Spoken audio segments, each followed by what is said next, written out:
해피 뉴 이어. 2017년 오늘 1월 1일이죠. 새해 첫날을 하나님께 예배 드림으로 시작하게 되어서 감사합니다. 하나님께서 2017년에 우리 공동체와 우리 각 사람을 긍휼히 여기시고 복 주시기를 바랍니다. 그리고 오늘부터는 이제 한 6주 동안 베드로전서 말씀을 섬기고자 합니다. 오늘 말씀 제목은 산소망입니다. 요절 1장 3절을 함께 읽겠습니다. 1장 3절 시작. 예수 그리스도의 아버지 하나님을 찬송하리로다. 그의 많으신 긍휼대로 예수 그리스도를 죽은 자 가운데서 부활하게 하심으로 말미암아 우리를 거듭나게 하사 찬송하게 있게 하시며. 기도하겠습니다. 은혜로우신 하나님, 새해를 이렇게 하나님께 예배드림으로 시작하게 하셔서 감사합니다. 2017년 우리 살아계신 하나님께서 우리 각 사람을 긍휼히 여기시고 보호하시며 또 선하게 인도하여 주시고 도와주시옵기를 간절히 기도합니다. 또 베드로전서 말씀을 통해서 산소망을 덧입고 또 우리가 얼마나 복받은 자들인가 깨닫고 하나님께 감사와 찬송을 드리게 도와주시옵소서. 예수님의 이름으로 기도하였습니다. 아멘.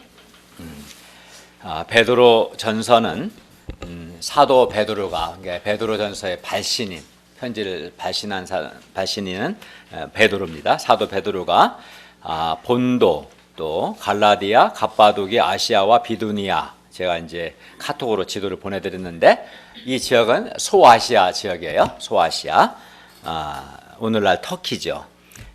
이 여러 곳에 흩어진 성도들을 위로하고 격려하기 위해서 아마 시기는 한 AD 62년에서 64년 사이에 사도 베드로가 로마에서 보낸 서신입니다. 그리고 당시 소아시아에 흩어진 신자들은 다른 지역도 크게 다르진 않지만 예수님을 믿기 때문에 세상과 구별된 삶을 살았고 그래서 이로 인해서 여러 핍박과 고난을 받았습니다. 그래서 이제 오늘 본문에 보면 가령 1장 6절에 보면 여러 가지 시험을 받고 그로 말미암아 근심하고 있었다라는 표현이 있고요. 또 2장 12절에 보면 또 악행한다는 비방을 받기도 했고요. 또 2장 19, 20절에 보면 부당하게 잘못한 것이 없는데도 부당하게 고난을 당하고 있었습니다. 또 3장 17절에 보면 어떤 때는 선을 행했으니까 칭찬을 받아야 하는데 선을 행했는데도 도리어 고난을 받기도 했어요. 그리고 5장 8, 9절에 보면 물론 이 배후에는 마귀의 공격이 있었고 이로 인한 또 고난을 당하기도 했습니다. 그러니까 한마디로 소아시아에 흩어진 성도들이 예수님을 믿고 세상과 구별된 또 믿음에 합당한 삶을 사는 것 때문에 여러 가지 시험과 또 시련 또 고난 가운데 있었다는 거예요. 그러면 사도 베드로는 고난 가운데 있는 성도들을 어떻게 위로하고 격려합니까? 오늘 말씀은 신자들이 고난 가운데서도 왜 기뻐하고 또 하나님을 찬송해야 하는가 그 이유를 가르쳐 줍니다. 오늘 말씀을 통해서 말씀 굉장히 중요한데 오늘 말씀을 통해서 우리가 고난 가운데서 또 고난과 여러 어려움 가운데서도 그리고 또 두 가지 면에서 그러니까 우리에게 고난이 있고 또 여러 어려움들이 있는데 그 가운데서도 또 하나는 우리의 어떤 인간 조건이나 형편이 뭐 좋을 때도 있지만 안 좋을 때도 있잖아요. 그죠? 그러니까 우리의 인간 조건이나 형편에 상관없이 어떤 고난과 어려움 가운데서도 우리가 어떻게 항상 크게 감사하고 기뻐하며 하나님을 찬송할 수 있는가 배울 수 있기를 기도합니다. 그러니까 오늘 말씀을 잘 배우면 두 가지 차원에서 그러니까 고난과 어려움 가운데서도 또 하나는 우리의 인간적인 조건과 형편에 상관없이 감사하고 기뻐하며 하나님을 찬송하는 삶을 살 수 있습니다. 그러면 1, 2절을 볼까요? 1, 2절을 함께 읽어볼까요? 1절을 우리 형제들이 2절을 자매들이 읽겠습니다. 시작. 예수 그리스도의 사도 베드로는 본도 갈라디아 갑바도기아 아시아와 비두니아에 흩어진 나그네 곧 하나님 아버지의 미리 하심을 따라 성령이 거룩하게 하심으로 순종함과 예수 그리스도의 핏부림을 얻기 위하여 택하심을 받은 자들에게 편지하노니 은혜와 평강이 너희에게 더욱 많을지어다. 이제 문장이 좀 길죠? 사실 한 문장인데, 그러니까 사도 베드로는 본도 갈라디아, 갑바도기아, 아시아, 비두니아, 즉 소아시아 지역이죠. 이 소아시아 지역에 흩어진 나그네들에게 편지하는 것이고, 또 그들에게 은혜와 평강이 더욱 많기를 구합니다. 그런데 본문을 보면 베드로는 성도들을 가리켜서 뭐라고 했냐면 나그네라고 했죠, 그죠? 흩어진 나그네 1절 하반절에 나그네라고 표현했어요.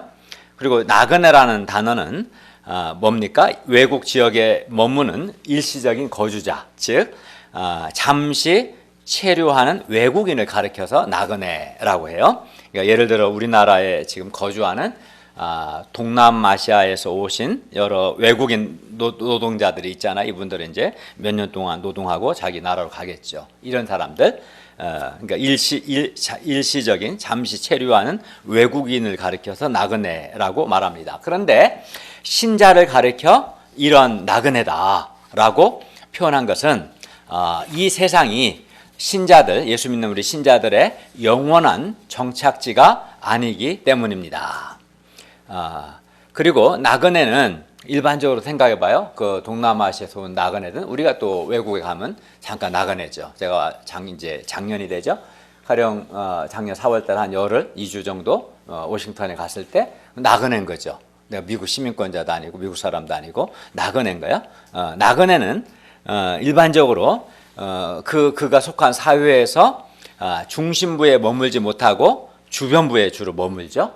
또 나그네는 주류보다는 비주류에 가깝고 나그네는 갑보다는 을에 가까워요. 그 사회에서, 그죠? 외국에서 온 일시적인 체류자이기 때문에. 그래서 한마디로 나그네가 갖는 이미지는 그 사회에서 약자고 또 초라해 보입니다.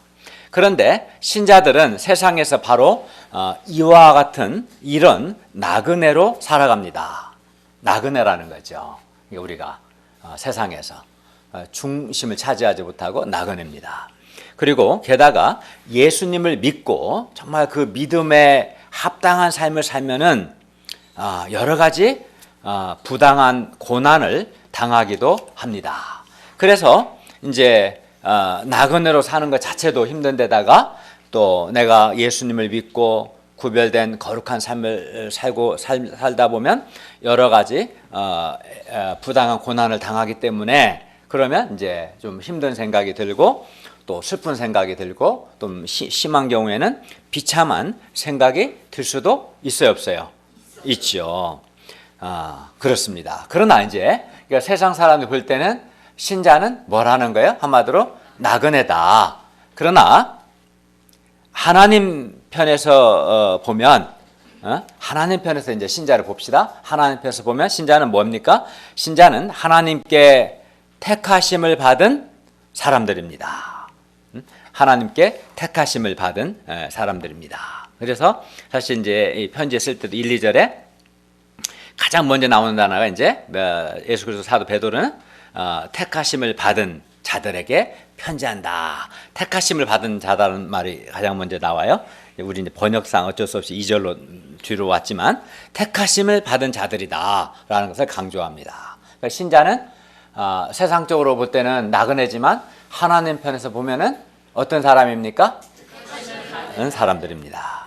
그러니까 신자들은 창조주 살아계신 하나님께서 택하셨기 때문에 그러니까 그 자체는 뭐 똑같은데 일반 사람과 근데 하나님이 택하셨기 때문에 택하셨다는 이유로 신자는 매우 귀하고 영광스럽고 특별한 사람들이 되는 겁니다. 그러니까 가치가 하나님에 의해서 결정되는 거예요. 사실은 그 사람의 가치가.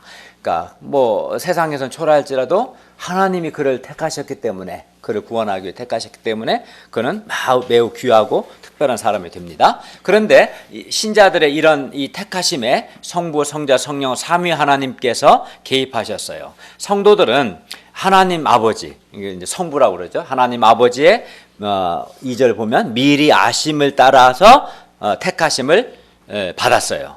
그래야 신자는 세상에서 흩어진 나그네들로서 살아가지만 하나님 아버지, 즉 성부 하나님께서 창세전에, 세상을 창조하기 전에 미리 아시고 선택하신, 미리 예정하시고 선택하신 너무나 소중한 사람들입니다.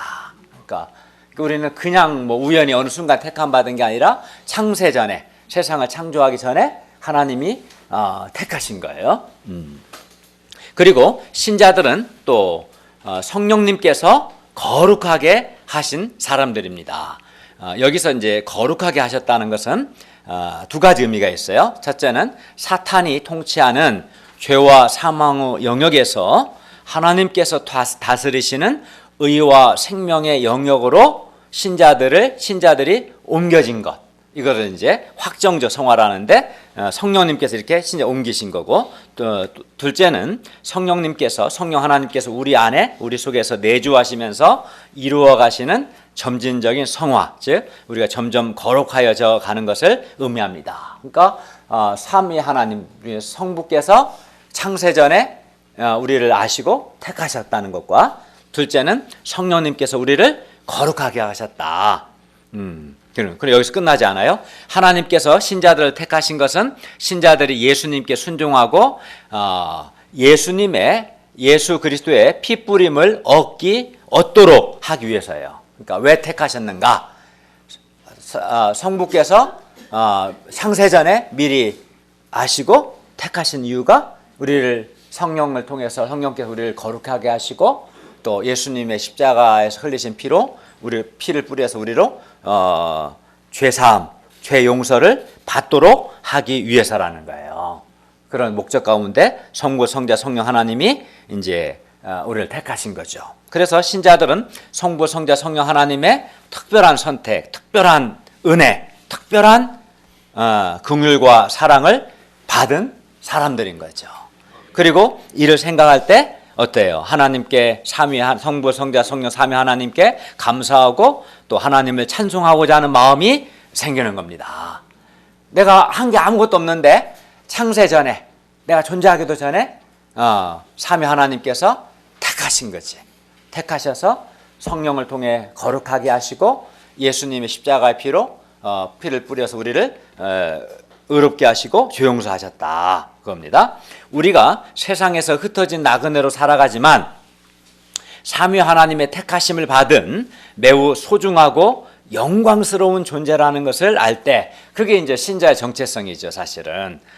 이걸 알 때 우리는 힘든 생각, 슬픈 생각을 극복하고 기쁨과 감사 가운데 거룩한 나그네의 삶을 살 수 있습니다. 그러니까 사람들이 자기 정체성을 놓쳐버리면, 잃어버릴 때 이제 힘든 생각, 슬픈 생각이 드는데 내가 누군가, 세상적으로 볼 때는 나그네라는 것은 맞아요. 그러나 삼위 하나님, 성부, 성자, 성령 하나님이 택하신 자들이다 라는 것을 알면 어때요? 자부심이 있고 감사와 기쁨 가운데 거룩한 나그네 삶을 살 수 있습니다. 3절을 다 함께 읽겠습니다. 시작. 우리 주 예수 그리스도의 아버지 하나님을 찬송하리로다. 그의 많으신 긍휼대로 예수 그리스도를 죽은 자 가운데서 부활하게 하심으로 말미암아 우리를 거듭나게 하사 찬송하기 있게 하시며, 흩어진 나그네로서 여러 시험과 또 시련과 또 고난을 받고 있는 성도들을 생각할 때 아마 사도 베드로는 마음이 아프고 안타까워서 나그네로서 여러 가지 시험과 고난으로 인해 얼마나 힘드세요 라고 인간적인 위로의 말을 해야 할 것 같습니다. 왜냐하면 소아시아 지역에 흩어진 나그네인 신자들은 많은 고난과 어려움 가운데 있었기 때문에요.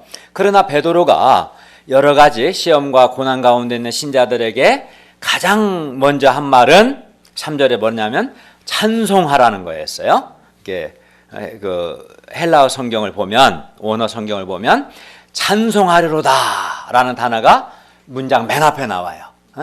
우리는 자꾸 번역하니까 뒤에 나오는데 직역을 하면 찬송하리로다. 누구를? 우리 주 예수 그리스도의 아버지 하나님을, 이렇게 나와 있어요. 찬송하리로다. 우리 주 예수 그리스도의 아버지 하나님을. 베드로의 마음에 하나님께 대한 감사와 찬송이 충만했습니다. 그러면 서론에서 말씀드린 것처럼 우리가 고난 가운데서도 또 어떤 인간 조건이나 형편 가운데서도 기쁨과 감사로 하나님을 찬송할 수 있는 이유가 무엇입니까? 첫째, 세 가지를 볼 수 있는 첫째는 우리가 고난 가운데서도 하나님을 찬송할 수 있는 것은 하나님께서 우리를 거듭나게 하셨기 때문입니다. 그러니까 첫 번째 이유는 거듭나게 하셨기 때문에, 거듭나게 하신 것을 생각하면 고난 가운데서도 어떤 형편 가운데서도 기쁨과 감사로 하나님을 찬송할 수 있다는 겁니다. 3절 상반절을 보시면 그의 많으신 긍휼대로 예수 그리스도를 죽은 자 가운데서 부활하게 하심으로 말미암아 우리를 거듭나게 하사. 그러니까 긍휼이 풍성하신 하나님께서는 예수 그리스도의 십자가의 죽으심과 부활을 통해서 우리를 거듭나게 하셨어요. 거듭나게 했다는 말이나 중생하게 하셨다 같은 말이에요. 그러니까 거듭남을 한자로 표현하는 게 중생이지, 그죠? 같은 말이에요. 그래서 이제 뭐 번역을 중생했다, 거듭났다 그렇게 할 수 있는 거예요. 그래서 이 거듭남, 이제 중생에 대해서 좀 이해를 하셔야 하는데, 왜냐하면은 그 베드로가 하나님을 찬송하는 이유가 우리를 거듭나게 하셨기 때문에 찬송하는 거예요. 그럼 거듭남, 중생 같은 말인데 그게 뭘까요? 거듭남 중생은 잘 들어보세요. 죄의 다스림을 받는 부패한 인간의 본성이 하나님의 말씀과 성령님의 사역을 통해서 하나님을 향하여, 살아계신 하나님을 향해 새로운 생명으로 출생하는 것을 의미합니다. 그러니까 부패한 인간 본성이, 따라서 해보세요. 부패한 인간 본성이 하나님을 향하여 새로운 생명으로 출생하는 것. 이것이 이제 중생이에요. 거듭남이에요. 그러니까 거듭난 사람, 거듭남이라는 말 속에는 이제 우리가 거듭나기 전에 인간은 죄의 다스림을 받아서 인간이 완전히 부패했어요. 완악하고 고집스럽고. 근데 성령님께서 말씀을 통해서 인간의 그 부패한 본성에 역사하셔서 우리 본성을 새롭게 하셔서, 그래서 이제 부드러워지고 본성이 하나님을 향해서 새로운 생명으로 출생하게 하는 것. 이것이 중생이에요. 좀 이해 가세요? 네. 이게 본성이 새로워지고 중생한 사람은 부드러워지고, 그리고 하나님을 향해서 이제 반응하는 존재가 되는 거예요. 중생한 사람은. 그러니까 중생하기 전에는 본성이 부패하고 완악하고 고집스럽고 하나님을 향해서 반응하지 않고 하나님과 적대적인 삶을 살아요. 중생하기 전에. 중생하지 않은 사람을. 근데 중생한 사람은 그 부패한 본성, 주의 다스림을 받는 이 부패한 본성을 새롭게 해주시기 때문에, 성령님께서 말씀을 통해 새롭게 하시기 때문에 그 본성이 하나님을 인식하고 하나님을 향하여 마음을 열고 새롭게 되는 것을 의미합니다. 따라서 중생은 사람이 노력으로 거듭나는 게 아니라 하나님께로부터 나는 거예요. 중생은 물과 성령, 즉 성령으로 나는 겁니다. 그러니까 사람을 중생하게 하는 것은 사람의 노력으로 되는 것이 아니라 성령 하나님으로 말미암는 거죠. 그러니까 하나님이 주체가 되어 사람을 중생케 하는 거예요. 그러니까 이거는 우리 스스로 노력으로 중생할 수 있는 건 아니에요. 성령님께서 말씀을 통해서, 하나님의 말씀을 통해서 사람을 거듭나게 하십니다. 즉 중생하게 하십니다. 성령님을 통해서 마음의 묵은 때가, 그 묵은 때, 악한 본성이 씻겨지고 하나님을 향해서 새롭게 출생하는 것, 이것이 중생, 거듭남입니다. 그래야 중생, 거듭난 사람은 본성이 새로워져요. 부드러워지고 새롭게 하나님을 향해서 하나님께 반응할 수 있는 사람으로 새롭게 출생하기 때문에 이제 어떤 특징, 중생한 사람들에게는 중생했는가 안 했는가 육안으로 알 수 없지만 중생한 사람들에게는 어떤 특징이 나타나냐면 하나님을 믿어요. 중생한 사람들은 또 하나님께 회개하고 또 그리하여 하나님의 구원받은 자녀가 됩니다. 예, 이게 이제 중생한 사람들에게 나타나는 특징이에요. 예, 그러니까 중생한 사람은 그렇게 그 하나님을 향해서 완악하다든가 고집스럽다든가 그렇게 하진 않아요. 그리고 또 중생한 사람은 하나님과 원래 적대적이었던 관계가 소멸되고 새롭게 관계를 회복합니다. 그리하여 우리가 중생했다는 것은 우리가 성령님을 통해서 하나님을 향하여 새로운 생명으로 출생함으로 구원받은 하나님의 자녀가 되었다는 뜻입니다. 그러니까 중생하기 전에는 이제 중생하지 않은 사람은 하나님과 적대적인 원수 관계 속에 있고 하나님의 진노 아래 있고 죄 용서가 없고 심판받을 수밖에 없는데 중생한 사람은 하나님을 향해서 새롭게 출생했기 때문에 하나님께 반응하는 그 반응의 특징 중에 하나가 하나님을 믿고 회개하고 그래서 죄를 용서받고 그래서 하나님의 자녀가 되는 사랑받는 자녀가 되는 그렇게 되는 거예요. 중생이 중요하겠지, 그죠? 하나님께서 우리를 아주 많이 긍휼히 여기셔서 예수님의 십자가의 죽으심과 부활로 말미암아 성령님을 통해 우리를 거듭나게 하신 겁니다. 우리가 성령님을 통해서 거듭난 것은 여기 뭐라고 그래요? 3절에 보면 우리가 거듭난 것은 하나님께서 우리를 많이 긍휼히 여기셨기 때문입니다. 그렇죠. 하나님의 긍휼 때문에 거듭난 거예요. 우리는 거듭나서 그리고 거듭나서 하나님을 믿고 회개하고 죄를 용서받고 또 하나님의 사랑받는 자녀가 되었습니다. 반면 아까 말씀드린 것처럼 거듭나지 않은 사람은 어때요? 여전히 하나님과 적대적인 관계 속에 있고 원수 관계 속에 있고 하나님의 진노 아래 있고 죄를 용서받지 못합니다. 그러므로 거듭남은 하나님의 놀라운 은혜인 것이고 최고의 은혜인 것입니다. 그러니까 사람이 모든 걸 다 얻었어도 거듭나지 않은 사람은 하나님과 원수 관계에 있고 하나님의 진노 아래 있고 불못에 던져져 심판을 받을 수밖에 없어요. 근데 거듭난 사람, 성령님을 통해서 거듭난 사람은 하나님을 향해 새롭게 본성이 새로워지고 새롭게 반응함으로써 회개하고 믿고 용서받고 하나님의 구원받고 사랑받은 자녀가 된 것이죠. 그러면 여러분 한번 생각해 보세요. 정년이 보장되고 연봉 10억인 직장에 취직한 게 더 좋아요? 아니면 거듭난 것이 더 좋아요? 그렇죠. 거듭난 것이 더 좋죠. 하나님께서 우리를 많이 긍휼히 여기셔서 예수님의 죽으심과 부활로 말미암아 성령님을 통해서 거듭나게 하신 것을 생각할 때 우리도 바울처럼 하나님께 감사하고 하나님을 찬송할 수밖에 없습니다.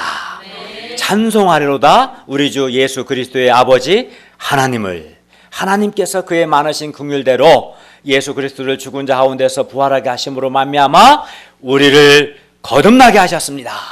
하나님께서 우리를 많이 긍휼히 여기시고 거듭나게 하셨습니다. 그래서 하나님을 찬송합시다 이렇게 말하는 거예요. 그러니까 거듭난 것을 생각하면 어때요? 비록 고난이 있고 어려움이 있어도 하나님께 감사하고 찬송할 수 있어 없어요?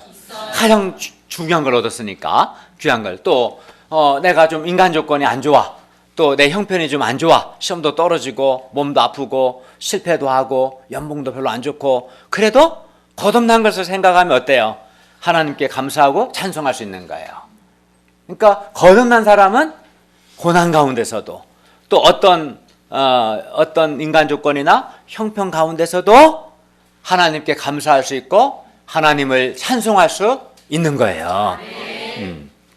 둘째, 우리가 고난 가운데서도 하나님을 또 찬송할 수 있는 두 번째 이유는 뭘까요? 그는 하나님께서 우리에게 산 소망이, 살아있는 소망, 리빙 홉, 산 소망이 있게 하셨기 때문입니다. 첫째는 거듭남인 거고 두 번째는 산 소망이에요. 하나님께서는 우리를 거듭나게 하셨을 뿐만 아니라 우리에게 산 소망이 있게 하셨어요. 거듭난 사람은 소망이 바뀌어요. 어떻게 바뀌어요? 죽은 소망, 거짓 소망에서 산소망으로 소망이 바뀌는 거예요. 4절은 그럼 산소망이 뭐냐? 산소망에 관한 말씀이 4절입니다. 4절을 한번 읽어볼까요? 4절 시작.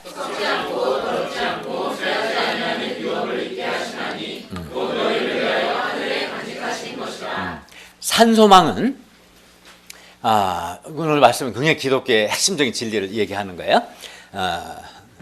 조는 사람 자기 손해예요. 산소망은 하나님께서 우리를 위하여 하늘에 간직하신 것으로, 산소망의 특징이 뭐냐면 산소망은 썩지 않아요. 썩지 않고 더럽지 않고 쇠하지 아니하는 유업입니다. 유업이라는 말은 inheritance, 이는 하나님으로부터 받는 거예요. 받는 상속분, 그걸 이제 유업이라고 그러죠. 그러니까 하나님 우리에게 주시는 거지. 우리는 받는 거고, 그거를 유업이라고 하는 거예요. 그러니까 산소망은 뭐라고요? 썩지 않고 더럽지 않고 쇠하지 않는 유업이에요. 하나님 우리에게 주시는. 산소망이 썩지 않고 쇠하지 않는다는 것은, 산소망은 죽음과 부패, 소멸로부터 보호받는다는 것을 의미합니다. 반면 세상 소망, 산소망 중에 반대가 세상 소망이라 할 수 있는데, 세상에 있는 그 어떤 것도 썩지 않고 쇠하지 않는 것은 있어요, 없어요? 없어요. 우리 자신도 썩어요. 노화가 되고 언젠가는 죽죠? 소멸돼요. 사라집니다. 이것도 마찬가지죠. 세상에 썩지 않고 쇠하지 않는 게 없어요. 그러나 산소망은 썩지 않고 쇠하지 않아요. 세상에 있는 것은 다 썩고 쇠합니다. 처음에는 그렇게 화려하고 아름다웠던 것도 시간이 지나면 어때? 시간이 지나면 부패하고 썩고 죽고 사라져요.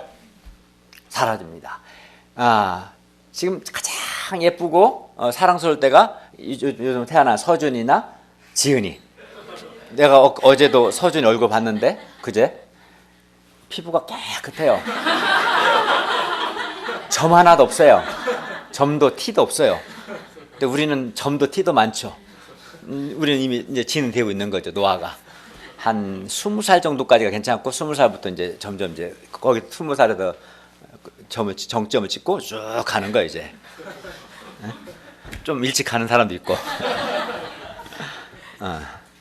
그래서 이제 이런 말이 있어요. 아무리 막강한 권세도 10년을 넘기지 못하고, 또 아무리 아름다운 꽃도 열흘을 가지 못한다. 이제 이걸 권불 10년. 아무리 큰 권세도 10년을 간다. 또 화무 11옹, 이런 표현이 있죠. 뭐 권세 10년이 사실 우리나라는 대통령 5년 임기니까 5년 못 가요. 한 4년 뒤면 레임덕이 오죠. 이 세상의 아름다움과 권세는 시간이 지나면 꽃처럼 시들고 맙니다. 그래서 세상 소망은 근본적으로 썩고 쇠하고 사라집니다. 그러나 하나님께서 우리를 위해서 하늘에 간직하신 유업, 즉 산소망은 썩지 않고 쇠하지 않고 영원토록 보존됩니다. 뿐만 아니라 세상 소망은 이제 더러워요. 산소망은 더럽지 않아요. 세상 소망이 왜 더럽습니까? 세상에서 그 소망들을 자세히 보면은 거기에는 인간의 욕심, 정욕, 이기심, 교만, 탐욕 등이 세상 소망 속에 들어가 있어요.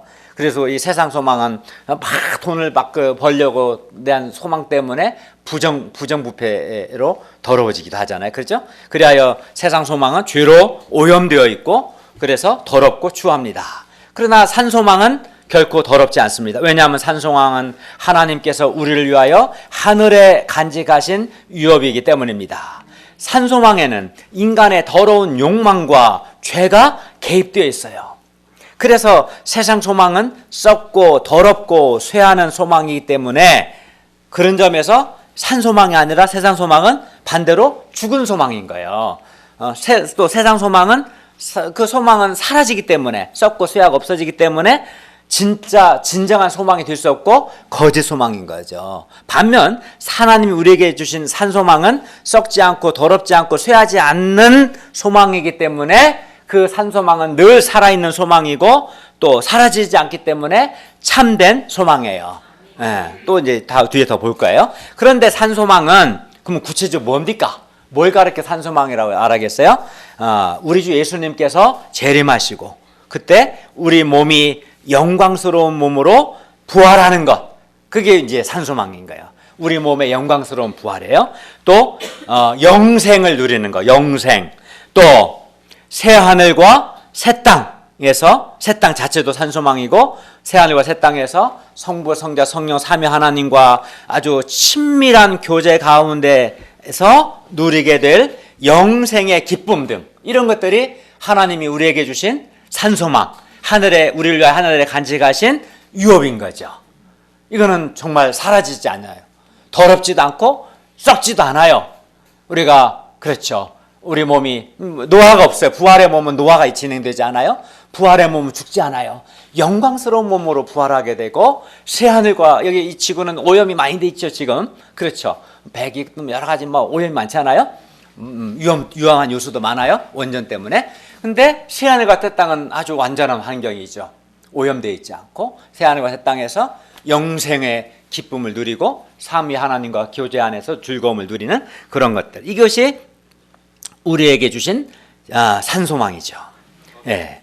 물론 새하늘과 새 땅에서는 이 땅에서는 죽음이 있어요. 제가 오늘 저녁 때 두 군데를 가야 돼요. 국립중앙의료원에 며칠 전에 소천하신 그 나이지리아의 박모니카 선교사님 거기 조문을 가야 하고 오늘 새벽에 종로 일부에 김갈래 목사님의 모친이 돌아가셨는데 두 분 다 거기 계시기 때문에 이제 가야 돼요. 그러니까 이 땅에서는 사망이 있어요. 그러나 새하늘과 새 땅에서는 다시는 사망이 없고 애통하는 것, 슬픔이 없어요. 또 곡하는 것도 없어요. 아픈 것이 다시 있지 않습니다. 세상 소망은 썩고 더럽고 쇠하기 때문에 죽은 소망이고 거짓 소망인 반면에 산 소망은 썩지 않고 더럽지 않고 쇠하지 않기 때문에 살아있는 소망이고 정말 확실한 소망이고 참된 소망입니다. 네. 그래서 베드로는 하나님께서 산 소망 주신 것을 찬송하는 것입니다. 네. 하나님께서 우리에게 산 소망을 주신 것을 생각할 때 우리 마음에도 감사와 찬송이 생깁니다.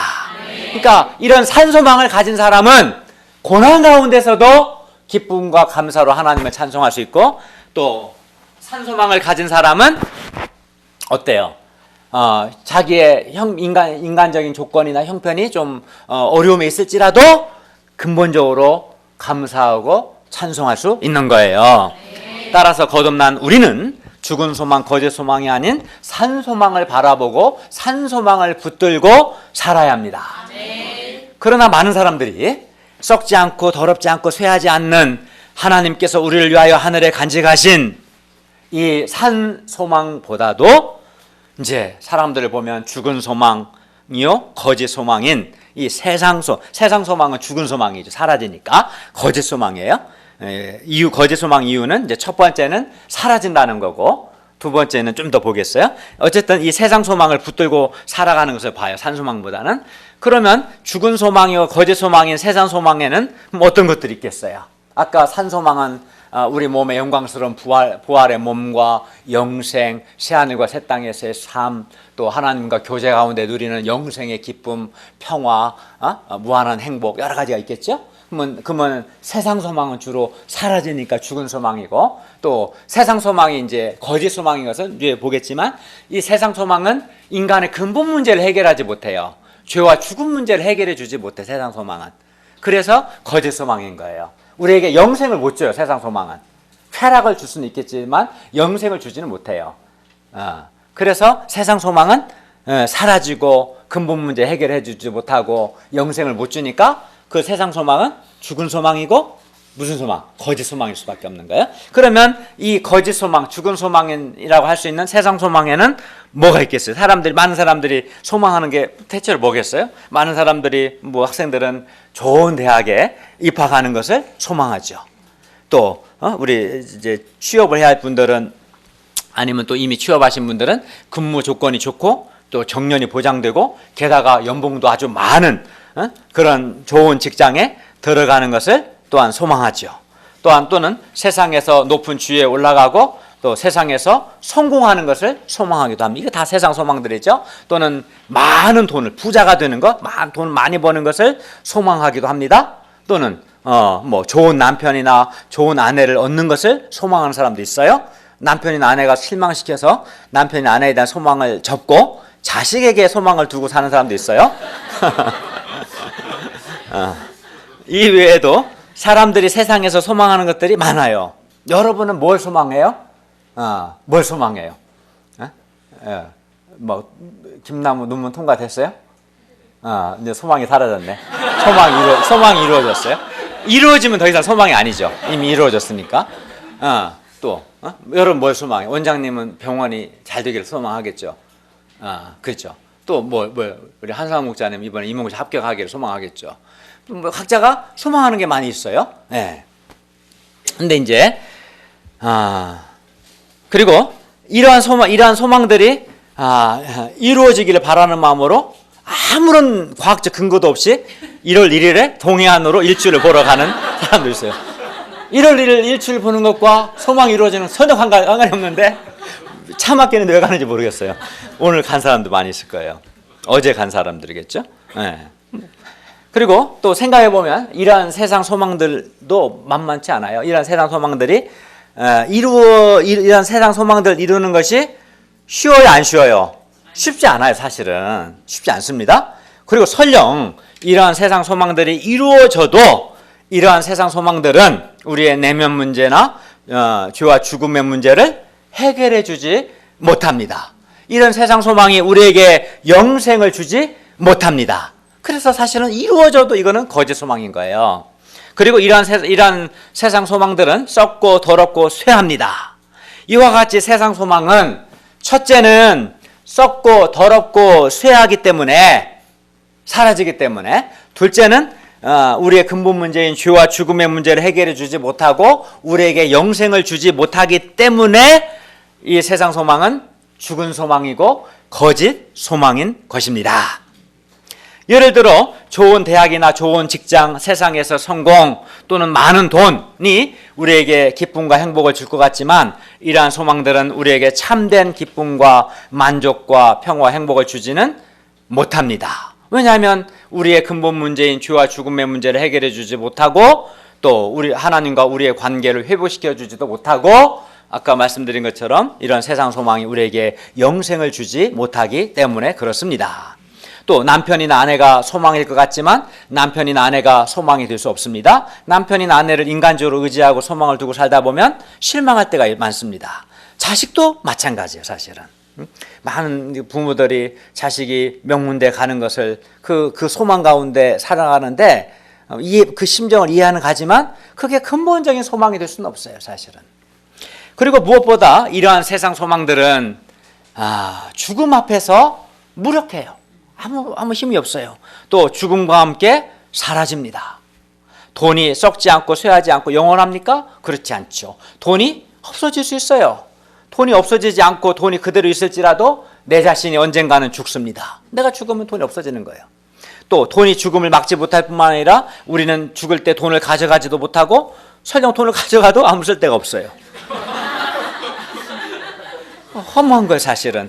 죽으라고 돈 모았는데 그놈의 돈이 죄와 죽음 문제도 해결해 주지 못하지, 영생도 뭐 안 주지, 어떤 때는 사업이 잘 안 돼서 돈이 사라지기도 하지. 그죠? 사업은 잘 되고 돈 왕창 모았는데 내가 죽어버리네. 남 좋은 일만 시키지. 그러니까 돈이 근본 소망이 될 수가 없는 거, 사라지는 거예요. 돈이 사라진 내가 사라지든. 또 남편이나 아내나 자식에게 소망을 두지만 남편이나 아내나 자식이 영원히 살지 못합니다. 언젠가 죽습니다. 죽음과 함께 소망도 사라지는 거겠죠? 어떤 사람은 건강한 몸, 아름다운 몸을 소망하여 열심히 운동하고 배곡 주사도 맞고 태반 주사도 맞고 나는 모르겠지만 신데렐라 주사 등을 맞고 또 보톡스를 맞고 피부 리프팅 시술을 합니다. 그러나 아무리 그거 해도 근본적으로 노화나 늙음, 죽음을 막지는 못합니다.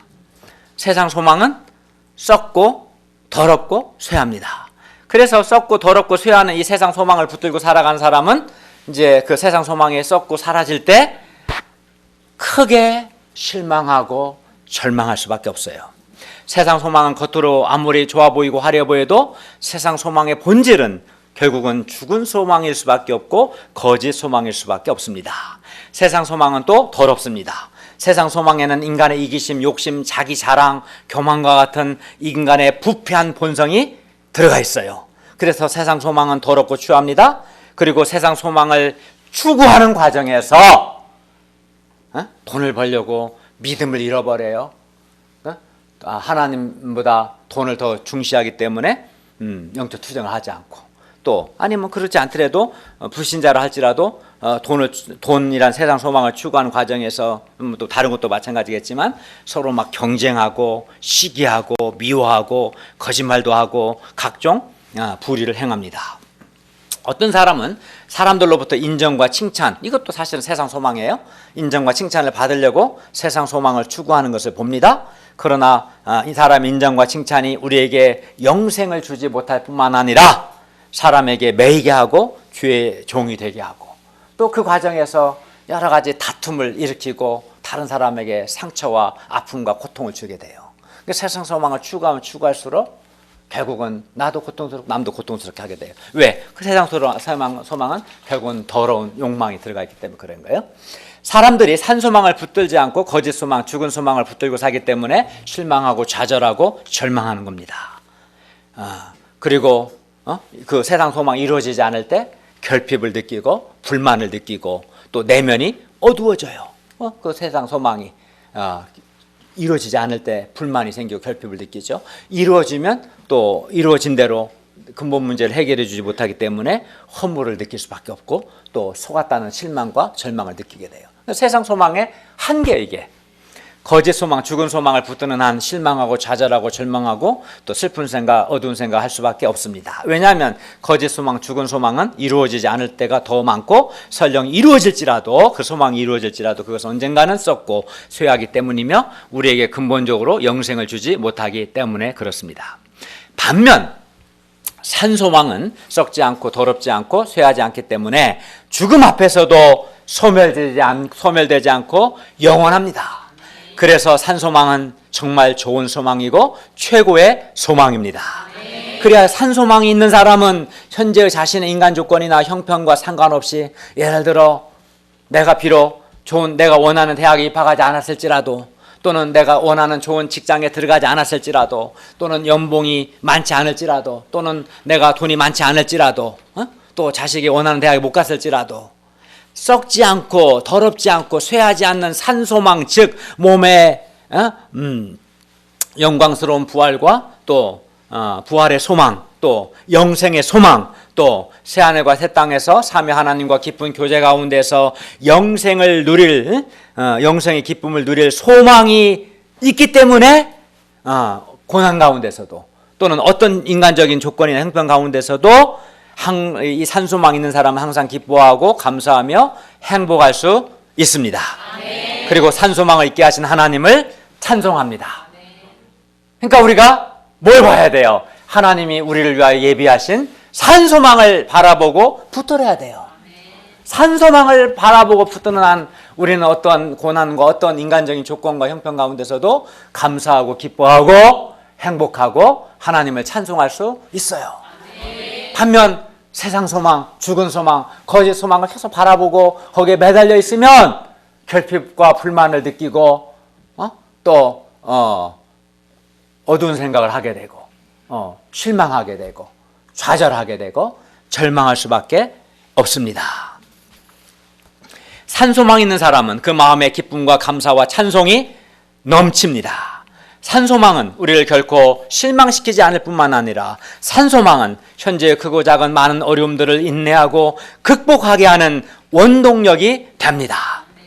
이 땅에서 그래요. 세상 성공, 세상 소망이 이루어졌어요. 높은 지위에 올라갔어요. 연봉도 많이 받아요. 집도 있고 차도 있고 성공했어요. 좋은 대학에 갔어요. 박사 학위도 받았어요. 그러나 그게 얼마나 유효합니까?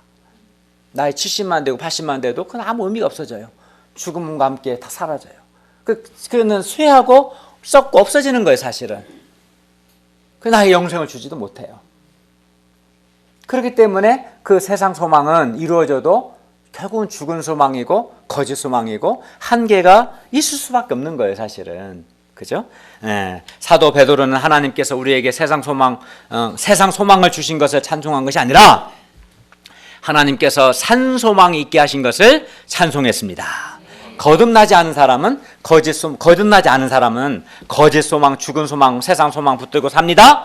반면 거듭난 하나님의 자녀는 이제 산 소망을 붙들고 살아야 합니다. 그러므로 거듭났는데도 불구하고 여전히 죽은 소망, 거짓 소망, 세상 소망 붙들고 사는 사람은 한마디로 신자답지 않은 사람입니다. 신자의 그 하나님의 자녀됨의 기쁨과 행복을 못 누리는 사람이에요. 내가 하나님의 자녀로서 죄를 용서받고 거듭남의 복을 누리고 산소망의 기쁨을 누리는 사람은, 영생의 기쁨을 누리는 사람은 결핍을 못 느껴요. 불만이 없어요. 행복해요. 그러나 거듭나지 않은 사람, 거듭났지만 산소망을 못 누리는 사람은 결핍을 느껴. 결핍을. 뭔가 불만과 결핍이 있겠고 그 결핍을 자꾸 세상 것을 통해서 채우려고 하는 거예요. 내면에. 사실 결핍을 회개하고 예수를 올바르게 믿고 산소망을 바라보고 충만한 삶을 사는 것이 옳은 거예요. 네. 거듭난 사람은 소망이 산소망으로 바뀌어야 합니다. 예, 거듭났는데도 여전히 세상 소망 붙은 사람은 가짜입니다. 하나님께서 우리를 거듭나게 하신 것과 우리에게 산소망이 있게 하신 것 때문에 우리가 감사하고 기뻐하고 하나님을 찬송할 수 있기를 기도합니다. 우리의 인간 조건이나 형편에 상관없이 또 우리 어떤 고난 가운데서도 우리에게 산소망을 주신 하나님을 찬송할 수 있기를 기도합니다. 얼마나 영광스럽습니까? 세상에서 잘되고 그러나 아무리 잘 됐어도 세상 소망을 가진 사람들, 세상 소망은 썩고 더럽고 쇠하고 다 사라질 때 산소망만이 영원히 하나님 우리를 간직하셨기 때문에 남아있고 산소망이 우리에게 말할 수 없는 영생의 기쁨과 행복을 줄 때 그걸 생각하면 얼마나 기쁘고 감격스럽습니까? 5절을 함께 읽겠습니다. 시작.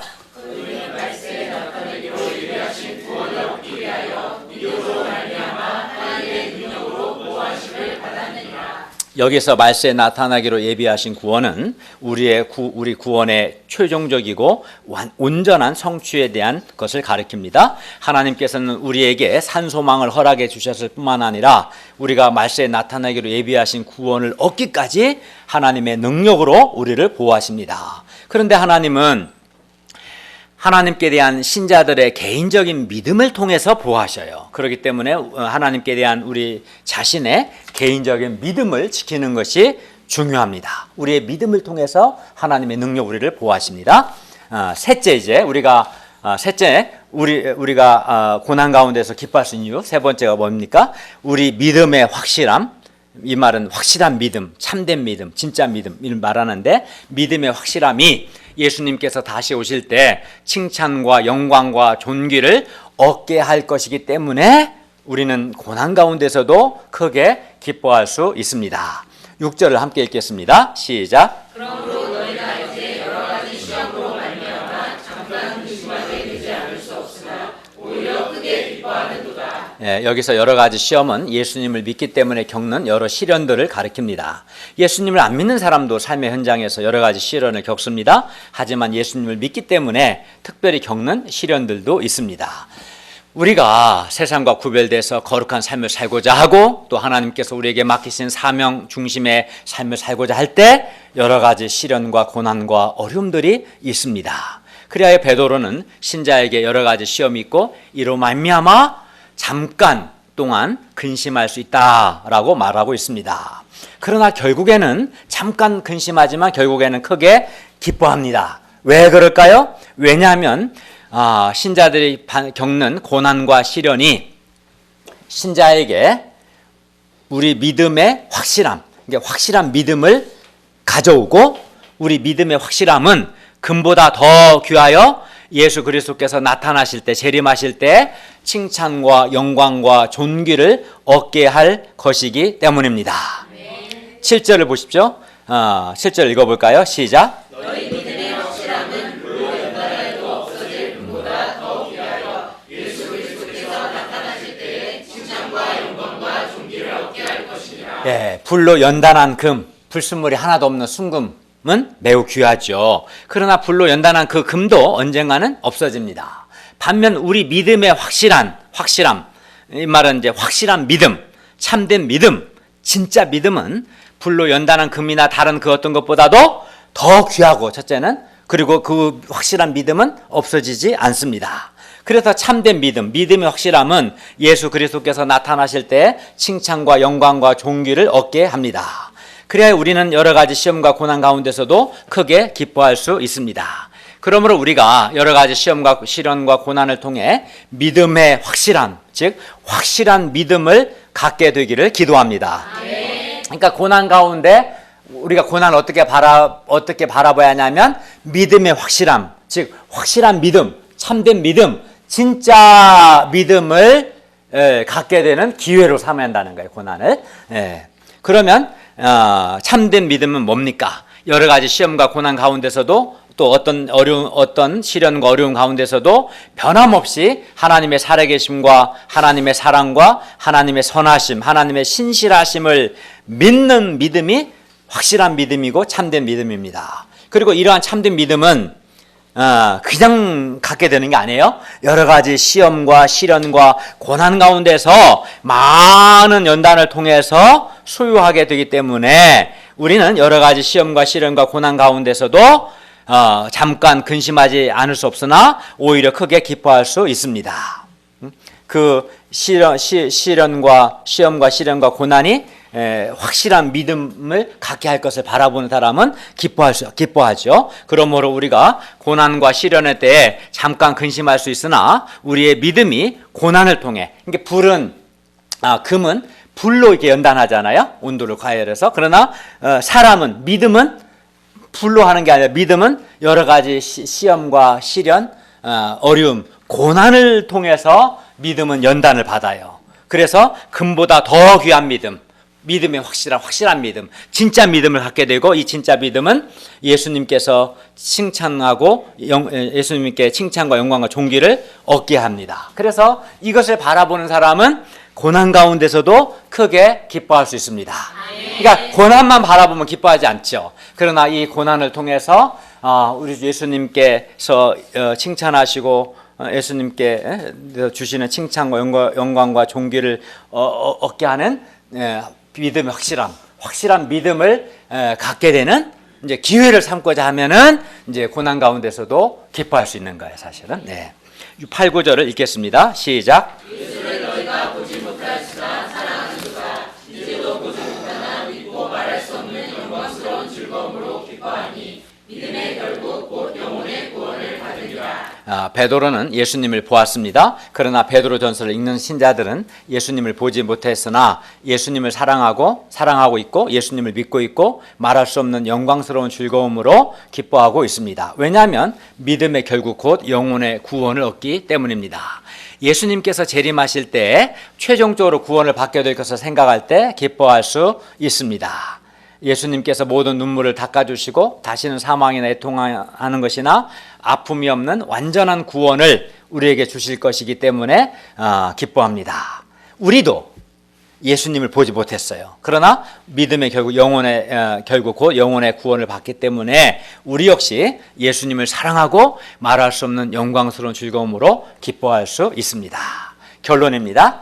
우리가 예수님을 믿고 또 세상과 구별된 삶을 살고 또 복음 전파의 사명을 감당하기 때문에 여러 가지 시험과 시련과 고난이 있고 이로 인해서 잠깐 근심하지 않을 수 없습니다. 물론 자기 죄 때문에 고난받는 것은 여기에 해당되지 않아요. 죄 때문에 고난받는 거지. 또는 정말 내가 주님을 믿고 믿음에 합당한 구별된 삶을 살고 주께서 맡기신 사명을 감당하지 않는 사람 역시 이런 고난이 없어요. 그 사람들은 다 빼는 거예요. 여기서 베드로전서 말하는 것은 내가 예수를 믿기 때문에 믿음에 합당한 삶을 살고 구별된 삶을 살고 사명 중심의 삶을 살고 그 과정에서 겪게 되는 여러 가지 시련들, 시험들, 고난을 말하고 또 그로 인해서 잠깐 근심하는 것을 의미합니다. 그래서 예를 들어 직장에서 내가 구별된 삶을 살고 먼저 그의 나라와 그의 의를 구하는 삶을 살다가 불이익이나 부당한 대우를 받을 수 있습니다. 갈등이 있는 거예요. 그게 당연한 거예요. 당연한 거예요. 뭐 정회 모임에 참석하려다 보면 사장하고 갈등하고 연구실에서는 지도 교수랑 갈등하게 될 거예요. 김대한 목사도 그죠? 그건 당연한 거예요.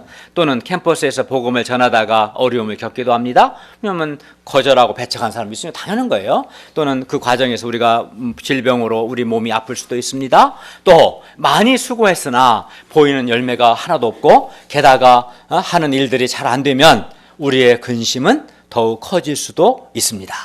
그러나 우리는 성부, 성자, 성령 하나님의 택하심을 받은 매우 귀하고 복받은 사람들입니다. 뿐만 아니라 하나님께서 우리를 거듭나게 하시고 우리에게 산 소망을 주셨습니다. 이것만으로도 우리는 어떤 형편에서도 감사하고 기뻐하고 하나님을 찬송할 수 있습니다. 또한 고난과 시련은 신자에게 믿음의 확실함을 가져오고 믿음의 확실함은 금보다 더 귀하여 예수 그리스도께서 나타나실 때 칭찬과 영광과 존귀를 얻게 합니다. 그러므로 예수 그리스도의 십자가의 죽으심과 부활을 믿는 신자는 자신의 인간적인 조건이나 형편에 상관없이 어떤 상황 가운데서도 감사할 수 있고 크게 기뻐할 수 있고 하나님을 찬송할 수 있습니다. 그러므로 우리가 삼위 하나님께 택함을 받은 것과 또 하나님께서 우리를 거듭나게 하시고 산 소망이 있게 하신 것 때문에 그리고 또 우리가 고난을 통해 연단을 받아 믿음의 확실함을 갖게 돼서 예수 그리스도께서 재림하실 때 칭찬과 영광과 존귀를 얻게 될 것이기 때문에 여러 가지 시험과 시련과 고난 가운데서도 어떤 형편 가운데서도 기뻐하고 감사하며 하나님을 찬송할 수 있기를 기도합니다.